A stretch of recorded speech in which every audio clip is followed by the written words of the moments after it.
Shalom, selamat malam Bapak Ibu terkasih dalam Tuhan. Kembali lagi bersama channel Diana Madurese. Di sini kembali lagi dengan saya, Rio. Baik, sini sudah hampir jam 7 malam. Kita akan dengan anak-anak di sini kita akan mengadakan ibadah rutinan. Kita biasa setiap malam Jumat mengadakan doa bersama di tempat ini. Mari ikuti kelanjutan ibadah kami Bapak Ibu. Tuhan Yesus memberkati. Shalom semuanya. Shalom. Kita semua. Sebentar lagi kita akan memulai doa malam kita. Namun sebelum itu kita mengangkat satu buah pujian yang menyatakan Roh Yesus.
akan berdoa. Kita siapkan hati kita, kita lipat tangan, kita tundukkan kepala. Mari kita sembah hati kita. Terima kasih Bapa yang baik. Kami mengucap syukur, kami bangga punya anak seperti Engkau Tuhan. Kami berdoa mengucap syukur atas penyertaan Tuhan, atas kebaikan Tuhan dalam hidup kami. Hingga tiba saatnya Tuhan, kami telah selesai melaksanakan aktivitas kami Tuhan sepanjang hari ini. Kami yang bekerja, kami yang bersekolah Tuhan, kami mengucap syukur berterima kasih Tuhan atas penjagaan Tuhan. Hingga pada malam hari ini Tuhan, kami berkumpul, satukan hati, satukan pikiran Tuhan. Di tempat ini kami akan mendengarkan sebagian dari sabda firman Tuhan. Kiranya Kau berkati kami, Kau berkati hati kami, berikan kami hikmat Tuhan.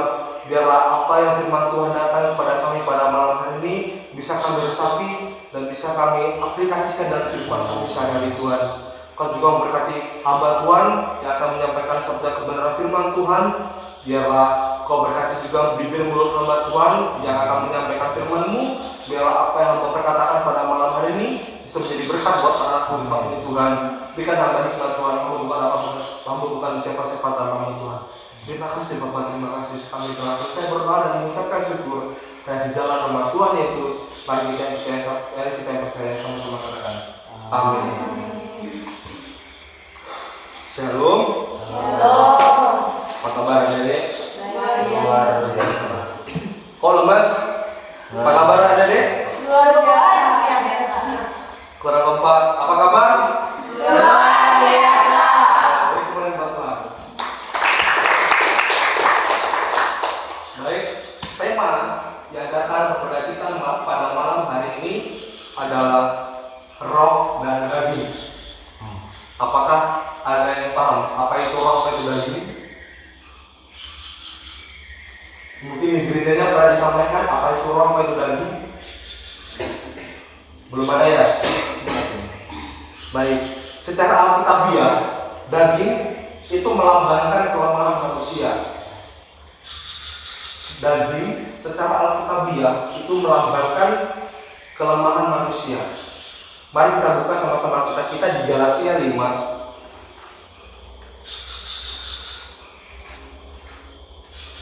Galatia pasal yang kelima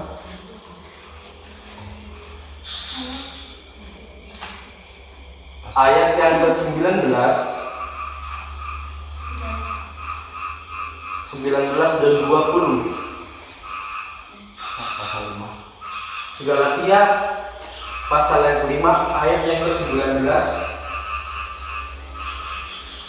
sampai 21. Maaf.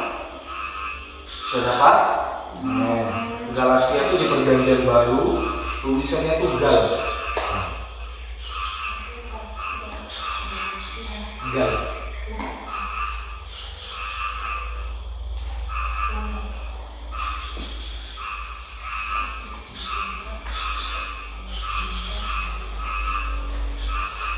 Baik, yang sudah dapat katakan amin. Amin. Oh, belum semua.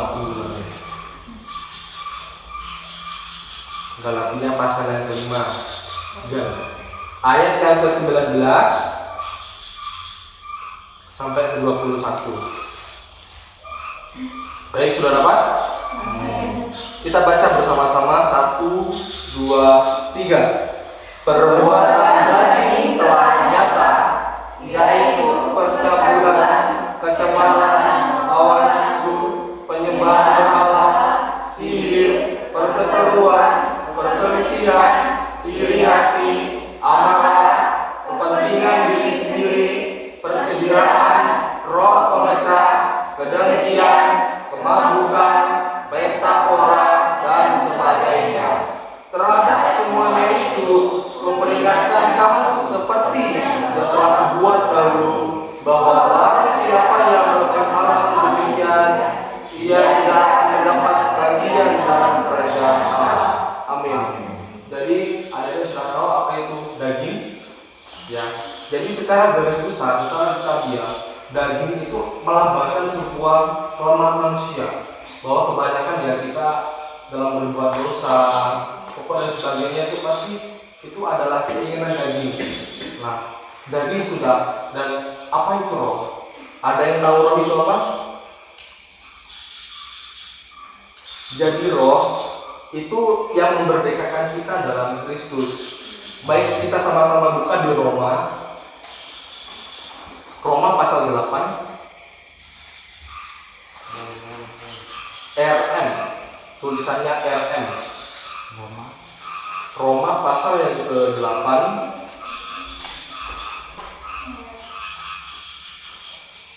dan Roma pasal ke-8 ayat 1 sampai 17. Yang sudah dapat apa itu judul perikopnya?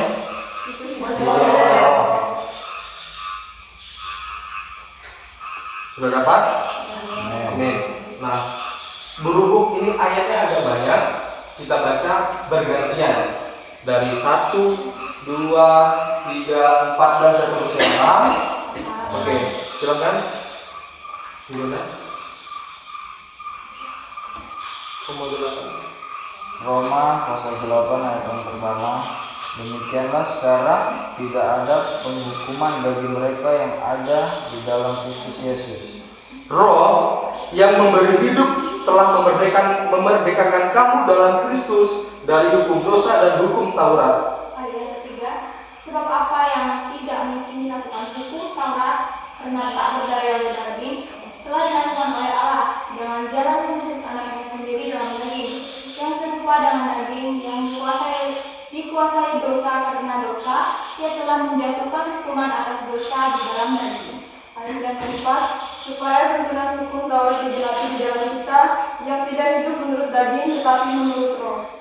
Ayat 5, sebab mereka yang hidup menurut daging melanjutkan hal-hal dari daging.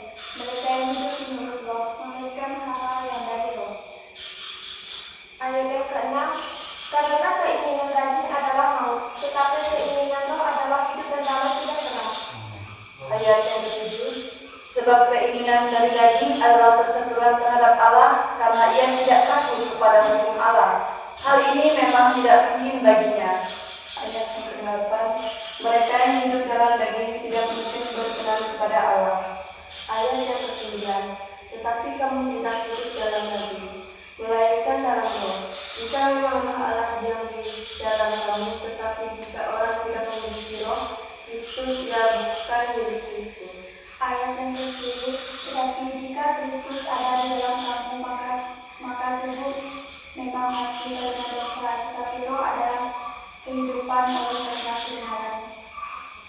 Ayat yang ke-11, dan jika Dia yang telah membangkitkan Yesus dari orang mati diam di dalam kamu, maka Ia yang telah membangkitkan Kristus Yesus dari antara orang mati akan menghidupkan juga tubuhmu yang pada itu oleh Roh-Nya yang diam di dalam kamu. Ayat yang ke-12, jadi saudara-saudara, kita adalah orang berhutang, tetapi bukan kepada daging supaya hidup menurut daging. Ayat yang ke-13, sebab jika kamu hidup menurut daging, kamu akan mati. Tetapi jika oleh roh kamu mematikan perbuatan-perbuatan tubuhmu, kamu akan hidup. Ayat yang ke-14. Semua orang yang dipimpin roh Allah adalah anak Allah. Ayat yang ke-15, sebab kamu tidak menerima roh perbudakan yang membuat kamu menjadi takut lagi, tetapi kamu telah menerima roh yang menjadikan kamu anak Allah. Oleh roh itu kita berseru, ya Aba, ya Bapa. Ayat yang ke-16, roh itu bersaksi bersama-sama dengan roh kita bahwa kita adalah anak-anak Allah. Ayat yang ke-17, dan jika kita adalah anak Allah, maka kita juga adalah ahli waris. Maksudnya orang-orang yang berhak menerima janji-janji Allah, yang akan menerimanya bersama-sama dengan Kristus, yaitu jika kita menderita bersama-sama dengan Dia, supaya kita juga dipermuliakan bersama-sama dengan Dia. Amin. Dari Roma pasal yang ke-8 ayat yang pertama sampai yang ke-17 ini, secara garis besar Tuhan menginginkan kita anak-anaknya yang sudah ditebus untuk hidup dengan roh, tidak dikuasai dengan daging. Terus kenapa sih kok Tuhan itu benci sekali dengan namanya kedagingan? Ada yang pernah berpikir enggak? Kenapa sih Tuhan nggak mau kalau kita anak-anaknya itu hidup dengan daging? Jadi yang pertama, hidup kedagingan membuat kita jauh dengan Allah. Itu terdapat di ayat yang ke-7 dan 8. Biar Mas bacakan. Sebab keinginan daging adalah perseteruan terhadap Allah, karena ia tidak takluk pada hukum Allah. Hal ini memang tidak mungkin baginya. Mereka yang hidup dalam daging tidak mungkin berkenan kepada Allah. Jadi kenapa sih Allah itu sangat membenci kalau semuanya kita itu hidup dalam daging? Karena Tuhan itu saking sayangnya sama kita. Jadi Tuhan itu nggak mau kita tuh dikuasai dengan daging, dikuasai dengan dosa. Sekarang kita yang tanggal 18 Agustus, tanggal 17 Agustus kita kan merdeka. Kita juga masih di suasana kemerdekaan. Baik, biarpun negara kita merdeka secara ideologi, tetapi kita sebagai orang Kristen juga harus merdeka secara iman. Jadi, kenapa sih poin yang kedua? Kenapa Tuhan benci dengan hidup kedagingan kita? Itu yang kedua adalah membuat manusia itu jatuh di dalam dosa. Contoh begini, kita kan hidup berkelompok, hidup di kos. Nah, dalam satu rumah contohnya semuanya lagi sekolah. Ada satu anak nggak sekolah nih, contoh di sini nggak ada ya. Contoh satu anak nggak sekolah. Di meja tuh ada uang 100.000. Nah, sebagai kocek anak kos nih, gatel nggak ngambilnya? Nah, itu dia. Satu sisi pasti kita ada, ambillah. Dompet mama ada duit lagi, ambillah. Dalam satu sisi juga dalam hati kita pasti kita berdebat dalam hati. Satu sisi janganlah itu baru kamu pada kamu. Pernah nggak? Nggak cuma di sini, pasti di tempat lain. Kita juga pasti pernah berdebat dengan iman, dengan hati kita sendiri maksudnya. Pernah? Nah itu juga berarti bersyukurlah saudara kalau seumpama di dalam hati hati-hati semua masih ada Roh Kudus. Amin. Amin. Jadi Tuhan itu sudah menebus kita, karya penebusan Tuhan itu sangat luar biasa kalau kita kayu salib. Jadi Tuhan itu sudah tidak mau kalau kita tuh dibelenggu lagi dengan dosa, kita juga dibelenggu lagi dengan kegelapan. Tuhan itu mau kita tuh menjadi anak yang merdeka, anak-anak yang terang, yang bisa menjadi berkat buat banyak orang. Dan kenapa Tuhan juga benci dengan kedagingan kita? Yaitu karena iman kita menjadi mati. Iman kita yang kita rajin ibadah nih, kita rajin ibadah. Tapi kalau kita masih mencuri, lama-kelamaan, biarpun kita ibadah kita 1 hari 1000 kali, iman kita pasti mati. Kenapa? Kita masih dibelenggu dengan dosa. Itu terdapat di ayat yang ke-13, biar Mas bacakan. Sebab jika kamu hidup menurut daging, kamu akan mati. Tetapi jika oleh Roh kamu matikan perbuatan tubuhmu, kamu akan hidup.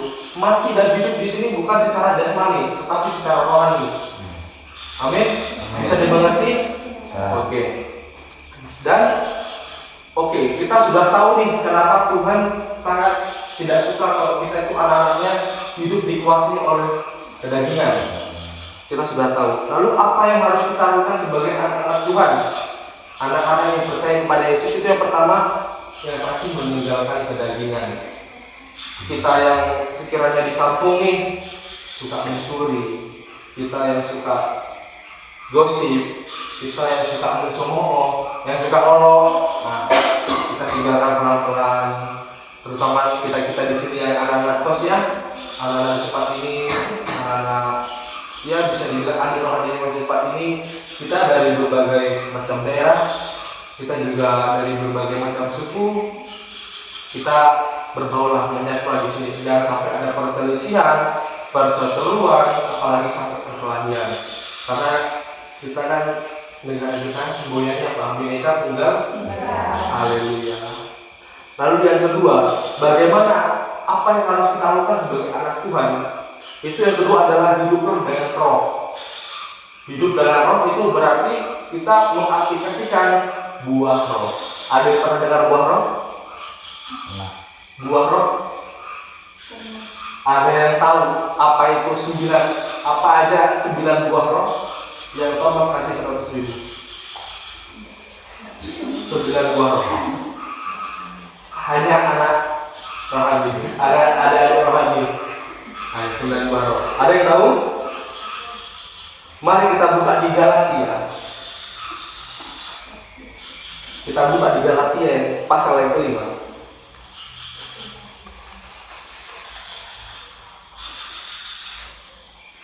Galatia pasal yang kelima ayat yang ke-22 sampai yang ke-23. Kita baca bersama-sama dan lantang. Sudah dapat? 1, 2, 3. Tetapi buah roh ialah kasih, sukacita, damai sejahtera, kesabaran, kemurahan, kebaikan, kesetiaan, kelemah lembutan, dan penguasaan diri. Tidak ada hukum yang menentang hal-hal itu. Nah, jadi biarpun kita masih manusia nih, masih ada di dunia yang sekiranya kita masih banyak godaan, masih punya hawa nafsu, tetapi kita sebagai anak Tuhan, Tuhan sangat mengharuskan kita itu setidaknya tidak 9/5. Ada yang coba introspeksi diri masing-masing. Ada enggak yang sudah melaksanakan ke-9-9-nya? Dari kasih, sukacita, damai sejahtera, orang yang tuh mengasihi orang lain, orang yang sabar sekali, ada enggak? Ada enggak? Pasti ada yang bolong kan? Nah itu dia PR kita masing-masing. Mungkin kalau kita kurangnya di sini, kita benahi sama-sama. Contoh, kalau kayak Mas suka marah enggak? Enggak ya? Contoh nih, kakaknya suka marah nih, contoh ya. Kakaknya suka marah. Nanti sebagai Mas kan juga mau kasih jangan suka marah gitu. Jadi apapun yang kurang dari 9 ini, kita introspeksi diri masing-masing. Kita juga saling mengingatkan sama kita. Contoh yang tidak setia nih, nah ditegur lah, setia lah sama pasangan ini. Ada yang udah punya pacar ya? Banyak. Entah kaki. Oh iya, tahu sama tahu aja ya. Lalu apa yang harus kita lakukan sebagai anak Tuhan? Apa tadi yang pertama? Meninggalkan kedagingan. Yang kedua, hiduplah dengan. Yang ketiga, berjaga-jagalah. Apa itu berjaga-jaga? Ada yang tahu? Apa itu? Ada yang tahu nggak apa itu maksudnya berjaga-jaga? Mungkin berhati-hati di setiap situasi. Nah, 80% mendekati. Baik, kita sama-sama buka di Matius pas ayat yang kitab paling pertama di Perjanjian Baru. Matius 26 ayat yang ke-41.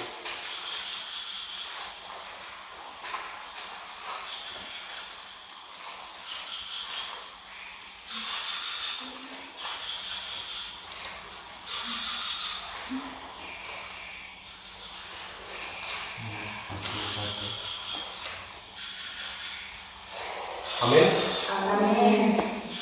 Oh, enggak fokus lagi. Sudah dapat saudara? Amin. Amin. Kan belum baca kok. Amin. Sudah? Amin.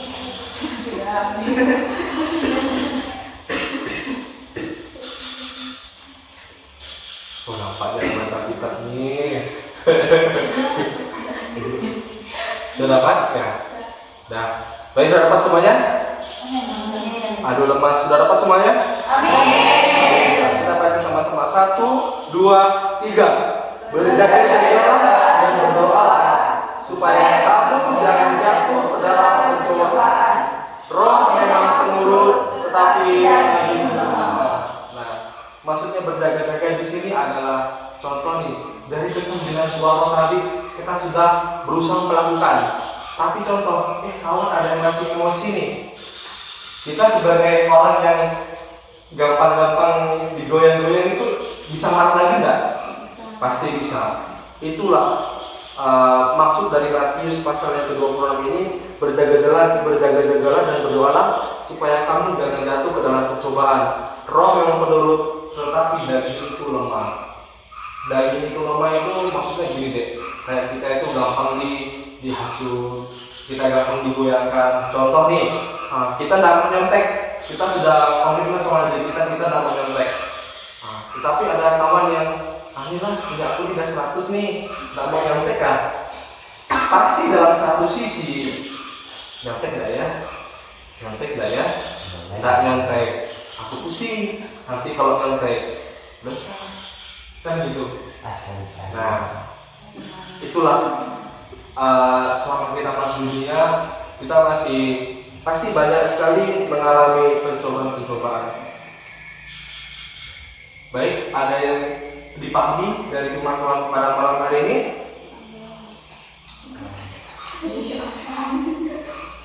Ada yang dimengerti? Nah, jadi kesimpulan pada malam hari ini, mungkin di luar sana banyak anak-anak muda yang sekiranya masih hidup dengan daging, yang masih dikuasai dengan daging. Tetapi Mas percaya, keluarga besar DMKOS di tempat ini, kita harus tetap melaksanakan firman Tuhan. Kita juga siap menjadi pelaku firman Tuhan dan bisa menjadi berkat buat di sini dan di kampung kita masing-masing. Amin. Mari kita tutup Alkitab, mari kita berdoa.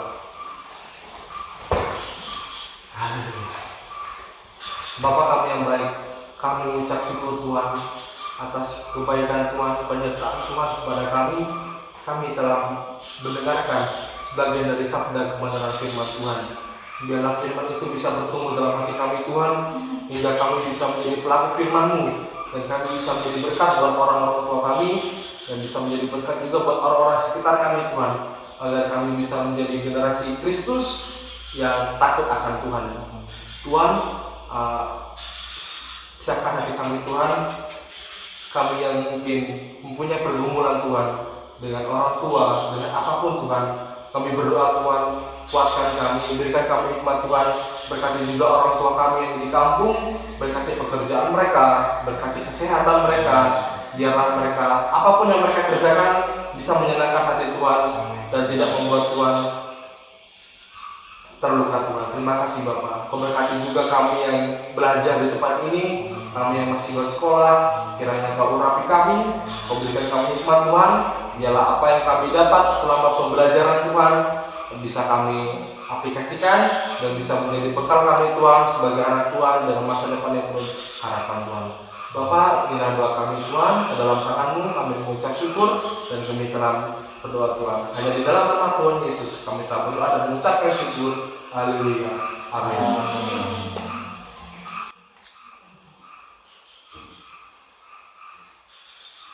Sebentar lagi kita akan mengakhiri ibadah malam pada malam hari ini. Namun sebelum itu kita mau angkat satu buah pujian yang menyatakan karya terbesar.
juga mengucapkan syukur Tuhan. Kami juga berterima kasih Tuhan. Engkau telah menyertai ibadah kami dari awal pertengahan hingga selesai Tuhan Yesus. Terima kasih Tuhan. Pada malam hari ini kami menyelesaikan dan kami menutup doa kami Tuhan. Bagi yang melanjutkan aktivitas yang Tuhan Engkau sertai mereka Tuhan. Bagi yang istirahat Engkau sertai hingga esok harinya Tuhan Yesus. Kami percaya Tuhan kasih-Mu sungguh besar. Dan kami juga percaya Tuhan kuasa-Mu sungguh mulia Tuhan. Dalam nama Tuhan Yesus Kristus kami menutup ibadah kami Tuhan. Bagi yang percaya katakan amin. Baik Bapak Ibu, kami telah menyelesaikan persekutuan kami pada malam hari ini. Jangan lupa like, subscribe, dan komen demi majunya channel ini. Nantikan terus video-video kami selanjutnya. Selamat malam, Tuhan Yesus memberkati. Bye-bye.